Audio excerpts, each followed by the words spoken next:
দীর্ঘদিনের গুঞ্জন, কানাঘুষা আর নীরবতার অবসান ঘটিয়ে অবশেষে এক হলেন গায়িকা জেফার রহমান এবং উপস্থাপক রাফসান শাবাব। বিনোদন অঙ্গনের আলোচিত এই সম্পর্ক পেল আনুষ্ঠানিক স্বীকৃতি। জেফার এবং রাফসানের ঘনিষ্ঠজনেরা নিশ্চিত করেন, গেল শনিবার বিবাহ বন্ধনে আবদ্ধ হন আলোচিত এই জুটি।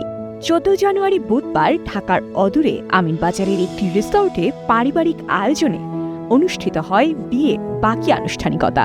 সকালে ছিল গায়ে হলুদের আয়োজন, আর সন্ধ্যায় অনুষ্ঠিত হয় বাদ বাকি আয়োজন। দুই পরিবারের সদস্য ও শোবিজ অঙ্গনের ঘনিষ্ঠজনদের উপস্থিতিতে ছিল এই ঘরোয়া আয়োজন। 1 বছর ধরেই রাফসান এবং জেফারের সম্পর্ক নিয়ে চলছিল নানা আলোচনা। তবে বরাবরের মতোই ব্যক্তিগত জীবন নিয়ে নীরব ছিলেন কণ্ঠশিল্পী জেফার রহমান। বিয়ের আগ মুহূর্ত পর্যন্ত এ বিষয়ে কোনো মন্তব্য করেননি তিনি।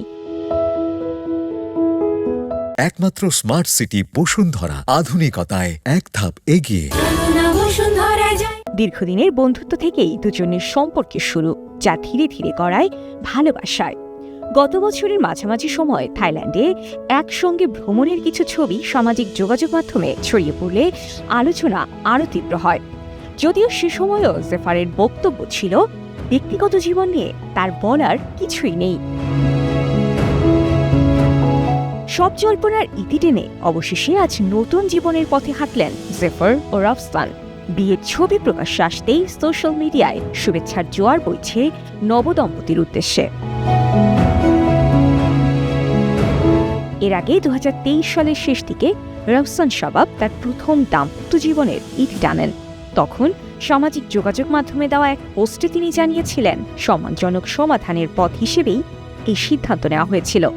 সবকিছু পেছনে ফেলে এবার জীবনের নতুন অধ্যায় শুরু করলেন গায়িকা জেফার রহমান এবং রাফসান শাবাব।